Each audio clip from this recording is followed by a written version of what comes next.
हादसे में वो अंतर्राष्ट्रीय मैं ऐसा सुनने में आया था कि सुनने आप ऐसा वो ख्याली पुलाव मत बनाए कि आप एक जिम्मेदार व्यक्ति हैं। आप जो बात करेंगे वो जिम्मेदारी से करेंगे। आप एक पार्टी का नेतृत्व कर रहे हैं, उसको लीड कर रहे हैं, उसके आप नेता है। दोस्तों 2027 में इलेक्शन होना है। इलेक्शन तो 27 में है, लेकिन रणनीति जो है वो 25 से बननी चालू हो गई है। हम इस वक्त मौजूद हैं सुल्तानपुर के सईदपुर ग्राम सभा में। आप पीछे फ्रेम में देखेंगे यहाँ पर कुछ लोग खड़े हुए हैं, सर पे गमछा देखेंगे, समझ गए होंगे कि नेता हैं। ये निकले हुए हैं पूर्वांचल में पता करने के लिए कि इनकी पार्टी की स्थिति क्या है। कौन से लोग हैं जो पार्टी की जो विचारधारा है उससे भटक गए हैं, कौन से लोग हैं जो इनकी नीतियों से अभी वैर रख रहे हैं। उन सब को एक साथ लाने का काम करने के लिए इनको सपा के जो जिला अध्यक्ष सपा के जो राष्ट्रीय अध्यक्ष हैं इनको भेजें पूर्वांचल में। आप पूर्वांचल में जाइए, ग्राम सभा में जाइए और क्षेत्र में जाइए, वहां पर जाके लोगों से मुलाकात कीजिए, बात कीजिए कि उनको साथ जोड़ने का कार्य कीजिए। नेताजी से हम बात करते हैं, जानने की कोशिश करते हैं किन मुद्दों को लेकर, किन विचार को लेकर ये फील्ड में उतरे हैं। नेताजी आपका नाम क्या हुआ? चौधरी लोटर राम निषाद, पूर्व प्रदेश अध्यक्ष समाजवादी पार्टी पिछड़ा वर्ग प्रकोष्ठ। पूर्व प्रदेश अध्यक्ष। पूर्व प्रदेश अध्यक्ष जी अध्यक्ष। मौके पे आप क्या है पार्टी में? मैं वोलेटर के रूप में काम करता हूँ। समाजवादी पार्टी के लोगों के बीच में जाकर के उनको सही बात अवगत कराने का, समाजवादी पार्टी की उपलब्धियां क्या रही हैं, भारतीय जनता पार्टी की खामियां क्या हैं, अपने पीडीए के लोगों को उनको समझाने का और रास्ते पर लाने का काम करता। आपने भी एक बात बोला कि समाजवादी पार्टी के लोगों के बीच में जाकर, सिर्फ समाजवादी पार्टी के लोगों, सवाल सुन लीजिएगा पूरा, पहले सवाल सुन लीजिएगा। सिर्फ समाजवादी पार्टी के लोगों के बीच में जाकर आपको ये कर रहे हैं, या फिर जो हमारा देश है हिंदुस्तान, उसकी जो जनता है, यूपी की जो जनता है, उनके बीच में आप जा रहे हैं? मैं प्रदेश की जनता के बीच जा रहा हूं, भारतीय जनता पार्टी के लोगों को तोड़ करके समाजवादी पार्टी के साथ जो है कि साधने का, जोड़ने का और उनको जो है कि कार्यकर्ता बनाने का काम कर रहा हूं। और समाजवादी पार्टी हमारी है तो समाजवादी पार्टी के कार्यकर्ता तो कार्यकर्ता है। हमें दूसरों के घर में सेधमारी करके अपने पाले में उनको ला के खड़ा करना है। और लोकसभा चुनाव से पहले भी जो पीडीए हमारा चला था, ये भारतीय जनता पार्टी वाले दावा करते थे 80 में 80, 80 में 79 का। और हम सुनिए नेताजी, हम आपसे सवाल जब पूछेंगे मौके पे, जिस सवाल पे बात होगी उस सवाल पर जवाब दीजिएगा, क्योंकि नेता लोगों का ये काम होता है, उनसे पूछा आम जाता, बताते वो इमली हैं। मैं आपसे अभी जो पूछा उस सवाल का जवाब दीजिए, उसके बाद हम 1947 से लेकर 2025 तक के बारे में बात आगे करेंगे। लेकिन मौके पे भी जो सवाल पूछा जा रहा है उसके बारे में पहले आप जवाब दीजिए। आपने ये कहा कि हम समाजवादी पार्टी के लोगों के बीच में जा रहे हैं, तो क्या आपका माइंडसेट ये है कि आप जहां जाएंगे सिर्फ जहां समाजवादी पार्टी के वोटर होंगे वहीं पर जाएंगे, या फिर उस क्षेत्र में भी जाएंगे जहां से समाजवादी पार्टी की तरफ से कुछ नए लोगों को भी जोड़ा जा सके? मैं समाजवादी पार्टी का नाम ही नहीं लिया, मैं तो पीडीए का ना, मैं पीडीए के बीच में जाऊंगा। वीडियो में भी है, मैं कहा कि पीडीए के बीच में मैं जाऊंगा। समाजवादी पार्टी का नाम लेने था, ये नहीं कहा कि पीडीए समाजवादी पार्टी के कार्यकर्ता हूं। आपने नाम लिया है, मैं आपको आप बुझाने का नहीं, मैं पीडीए के बीच में मुझे जाना है, चाहे वो किसी पार्टी के हैं। अगर उन पीडीए के बीच में मैं लोकसभा चुनाव में गया, मुझे सफलता मिली कि उत्तर प्रदेश में नंबर 1, देश की नंबर 3 की पार्टी हमारी समाजवादी पार्टी बनी। 2027 में जो कैसे हमारी समाजवादी पार्टी की सरकार बने, तो जो हमारे पीडीए के लोग गुमराह हैं, यादव के विरोध में, मुसलमान के विरोध में जो नफरत की राजनीति हमारे अति पिछड़े वर्ग में पैदा करने का काम आरएसएस, भाजपा और इनके अनुषंगिक संगठन के लोगों ने किया, वह नफरत जो है कि लोकसभा चुनाव में कम हुई थी।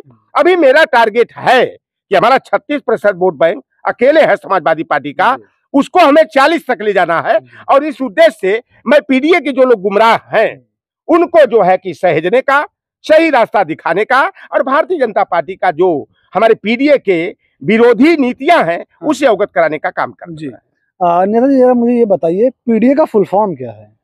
जो पीड़ित है, दमित है, अत्याचारित है, शोषित है, चाहे वो हिंदू हो या मुसलमान हो, अगड़ा हो या पिछड़ा हो। आसान भाषा में पीडीए का फुल फॉर्म जो पीड़ित है, जो दमित है, जो अत्याचार का शिकार है, अच्छा, वही हमारा पीडीए का अंग है। पीडीए बना था इसमें बताया गया था पिछड़ा, दलित, अल्पसंख्यक, है ना, ये बताया गया था।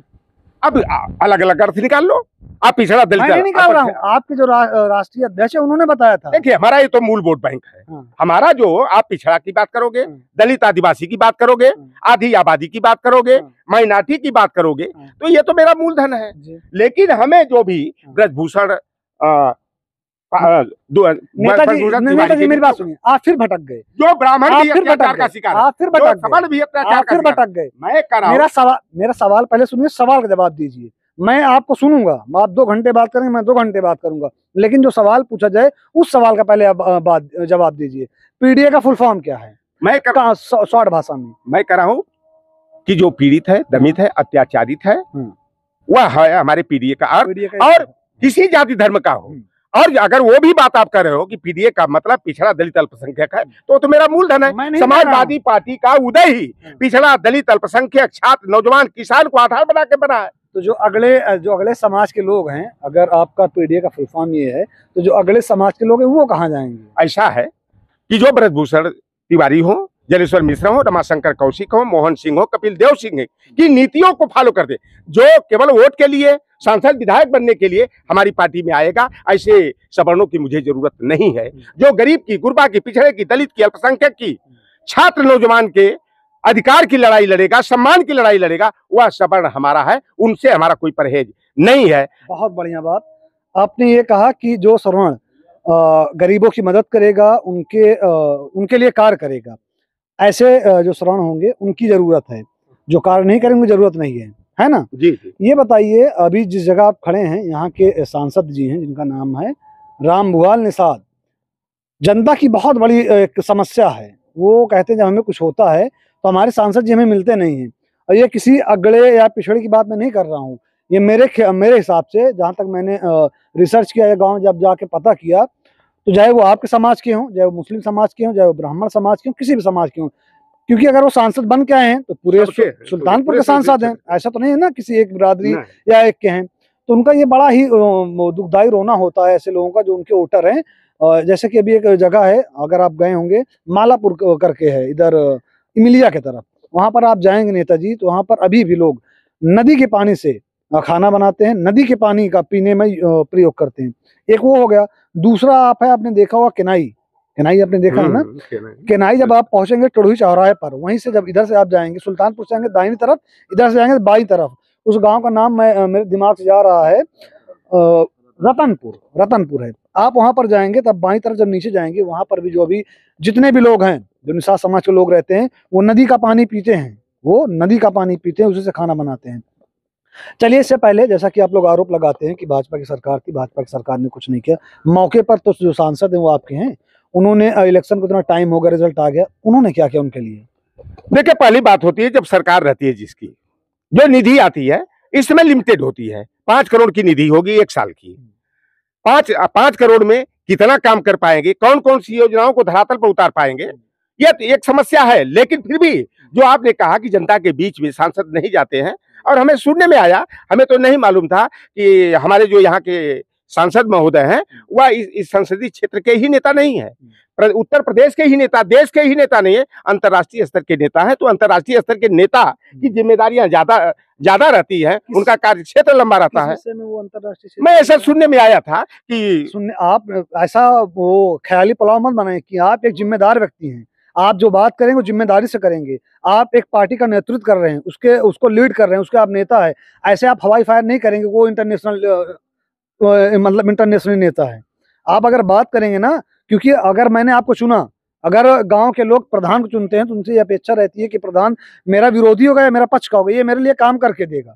अगर हमने उनको सांसद बनाया, वहां की जनता, आप जाइएगा नेताजी वहां के हालात जब देखेंगे, अगर ये लोग यहाँ के मूल निवासी है, इनसे आप पूछिएगा कि रतनपुर की स्थिति क्या है। हमारे देश को आजाद हुए इतना टाइम हो गया, अभी भी उन लोगों को इतनी मजबूरी है कि वो लोग नदी के पानी से, जिस पानी इतना दूषित हो चुका है कि वो पानी जानवर पीना, किनारे हट तक नहीं पीना है, उस पानी को वहाँ के जो बच्चे हैं, जो स्कूल पढ़ने जा रहे हैं, अभी 5 साल 6 साल का बच्चा है, वो बच्चा वो पानी पी रहा है। अच्छा, ये मोदी जी ने एक योजना चलाया था, घर घर नल घर घर जल, उस योजना का लाभ ये राम की नैया के खेवनहार निषादों को क्यों नहीं मिला? पहली तो बात है, 8 साल में योगी आदित्यनाथ की सरकार है, 11 साल हो गया मोदी जी की सरकार, तो भैया घर घर नल घर घर जल, स्वच्छ जल कहाँ गया? निषादों से दूर क्यों? अगर यहाँ के सांसद हैं, मैं कहता हूँ कि सांसद को यह बाएं हाथ का खेल है, वहां पर शुद्ध पेयजल मिले उनको, ये समस्या का समाधान हो सकता है। मैं नहीं कहूंगा कि पूरे जो है, जो 2 दशक से जो है यहाँ पर माँ और बेटे ने सुल्तानपुर को जो है तबाह करने का काम किया, बर्बाद करने का काम किया, तो उसको साल 6 महीने में जो है कोई आबाद तो कर नहीं सकता। लेकिन एक सांसद की जिम्मेदारी है कि जो कुछ भी है, अरे भाई जनता के बीच में तो जाना चाहिए ना, जवाबदेही होती है ना, उनके सुख उनके घर। अरे मेरे जैसा फकीर अगर कहीं जा रहा है तो लोग गुड़ और पानी पिला रहे हैं, कोई चाय और नमकीन दे रहा है, तो सांसद महोदय एक दिन में निकलते 20 गांव में चले जाएंगे। मैं आपका विश्वास करोगे आप, मैं जैसा फकीर आदमी, मैं सोनामा से शुरू किया,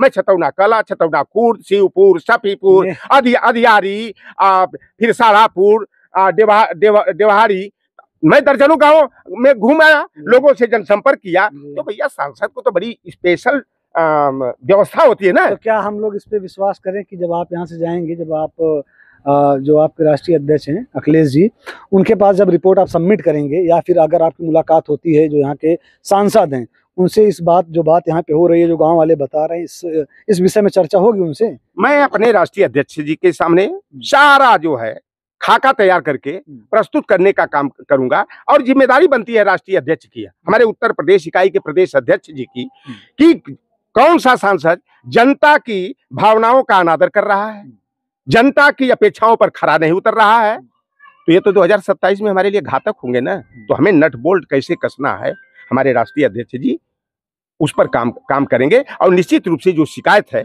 सांसद की, मैं और जगहों पर गया हूँ, कई जगह शिकायतें मिल रही हैं कि जो निधि भी है, चाहे वो 5 करोड़ की हो, चाहे बची हुई 2 करोड़ की है, वह निधि कौन काम कर रहा है? जो भारतीय जनता पार्टी में मजा लूट रहा था, वही तो सपा का कैडर क्या करेगा भाई? जो निषाद समाज के लोगों ने रात दिन एक करके किया, एक यहाँ ये नहीं कि सच्चाई क्या है, लेकिन जो काम किया, रात दिन एक किया, भूखे प्यासे रह करके अपने गाड़ी में अपना डीजल पेट्रोल डलवाया, तो उसकी भी भावना तो है ना, अपेक्षा है ना। तो उस पर जो अगर खरा नहीं उतरेगा, तो जनता यह है कि अगर किसी को फर्श से उठाकर अर्श पर पहुंचाती है, तो सर का ताज बनाती है, तो ऐसा पटकती है ना कि ठिकाना नहीं रहता कि कितने खाई में चले गए। अच्छा नेताजी, ये बताइए, जैसा कि आपने कहा कि हाँ चलिए उस विषय को मैं भी छोड़ता हूँ, लेकिन मेरी आपसे निवेदन है, अगर आप सर्वे करने के लिए गांव-गांव जाकर लोगों से संपर्क कर रहे हैं, जो दो गांव का मैंने नाम बताया, आपको यहाँ पर जितने लोग मौजूद हैं, ज़्यादा दूर नहीं है यहाँ से, जो रतनपुर, आप वहाँ पर जाइए, एक बार वहाँ के हालात चेक कीजिए। चलिए वो तो खैर उस पर बात हो गई। ये बताइए, क्या संदेश लेकर, पॉइंट टू पॉइंट 3 संदेश बताइएगा, क्या संदेश लेकर आप लोगों के बीच में जा रहे हैं, जिससे उनको जागरूक कर रहे हैं कि जो मौजूदा सरकार है उनके साथ वो 3 पॉइंट को लेकर वो भेदभाव कर रही है, अगर आपकी सरकार आती है उस पर वो कार्य करेगी? देखिए, पहली बात है कि भारतीय जनता पार्टी जो है रोजगार के अवसर को खत्म करने का काम कर रही है। विज्ञापन निकाल करके पेपर लीक करा करके हमारे छात्र नौजवानों का भविष्य अंधकार में डालने का काम कर रही है। हमारी सरकार जब बनेगी 2027 में, हमारी सरकार तो नेताजी वो बताइए, जिस विषय में बात कर रहा था कि वो 3 पॉइंट, सिर्फ 3 पॉइंट बताइएगा, क्योंकि मुद्दे बहुत सारे हैं हमारे देश में जिसको लेकर इलेक्शन लड़ा जाता है, लेकिन सिर्फ मैं आपसे 3 पॉइंट जानना चाहूंगा जो आप लेकर जनता के बीच जा रहे हैं, उन्हें बता रहे हैं, उन्हें समझा रहे हैं कि इन 3 पॉइंट पर बीजेपी वीक है या बीजेपी आपके विरुद्ध काम कर रही है, और सपा सरकार आएगी तो आपके पक्ष में काम करेगी। सिर्फ 3 पॉइंट। पहला तो है छात्र नौजवानों के हित में नीतियां बनाना। समाजवादी पार्टी की सरकार थी तो छात्र नौजवानों के आगे की पढ़ाई के लिए 100% शुल्क प्रतिपूर्ति छात्रवृत्ति की योजना जाति धर्म वर्ग संप्रदाय से ऊपर उठ करके किया, और उनके हाथ में तलवार नहीं, उनके हाथ में नई तकनीक से जोड़ने के लिए लैपटॉप देने का काम किया, बेटियों को 30,000 कन्या विद्याधन देने का काम किया। समाजवादी पार्टी की सरकार बनेगी तो एजुकेशन में अपने बच्चों को बढ़ाने के लिए हम और बेहतर जो है कि व्यवस्था देने का काम करेंगे, जिसे भारतीय जनता पार्टी ने सरकार बनते ही निधि, जैसे ओबीसी को 1600 करोड़ रुपया चाहिए तो उन्हें 300 करोड़ रुपया दी गई।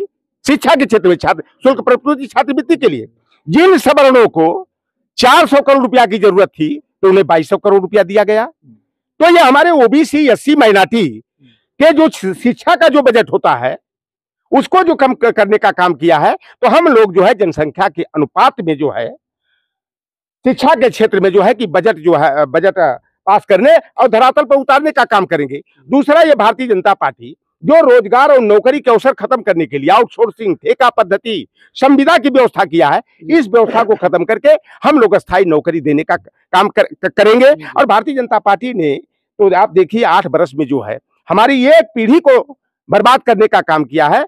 और ये जो किसानों की जो समस्या है, चाहे ये छुट्टा साढ़ों के माध्यम से हो, चाहे इनके जो यूरिया की खाद जो पहले 50 किलो की आती थी 40 किलो कर दिया, दाम वही है। डाई की खाद जो 800 थी 1600 इस साल तो 1900 रुपया ब्लैक मार्केट में मिली, और 5 किलो कट्टा से कम करने का भी काम किया। तो जो किसानों की भी समस्या है उसको खत्म करने का काम किया जाएगा। और सबसे बड़ा मेरा सपना है, मेरा जो व्यक्तिगत है, और निश्चित रूप से हमारी सरकार बनेगी तो मैं आदरणीय अखिलेश यादव जी से उसे धरातल पर उतरवाने का काम करूंगा।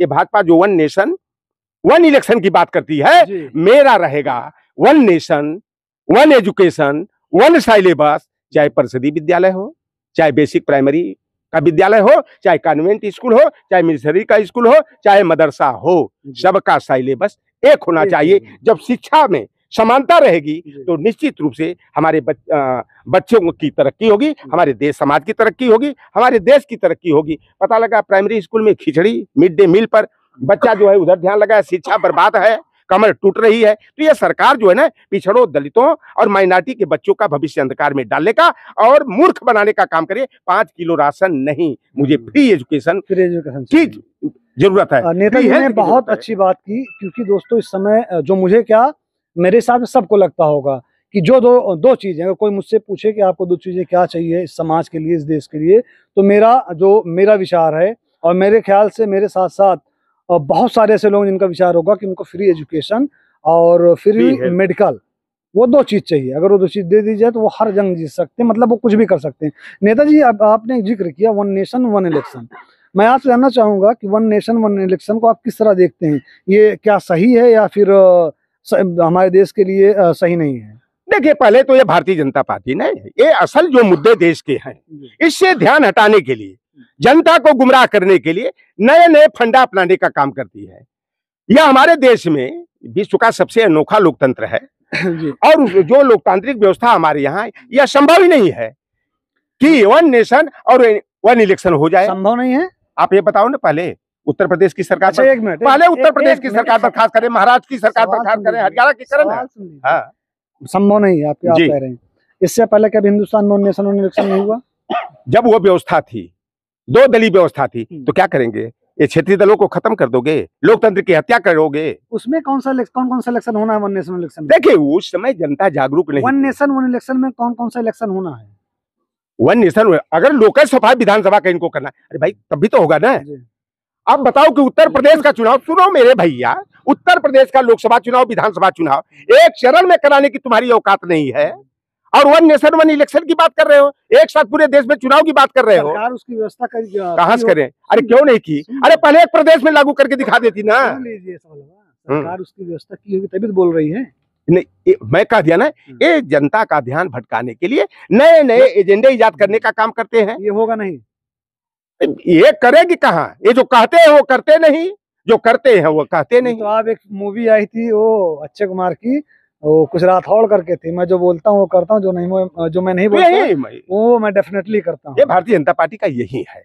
अरे भाई, इनको अगर हिंदू मुसलमान करना छोड़ दे, भारत पाकिस्तान कहना छोड़ दे, तो भारतीय जनता पार्टी के पास कोई इशू है ही नहीं। अगर ये हिंदू मुसलमान की बात करते हैं, इन बेईमानों से मैं पूछना चाहता हूँ कि जब अयोध्या का राम मंदिर बना, यहाँ पर 15 सदस्यीय ट्रस्ट बना, तो किसी ओबीसी को क्यों नहीं रखा?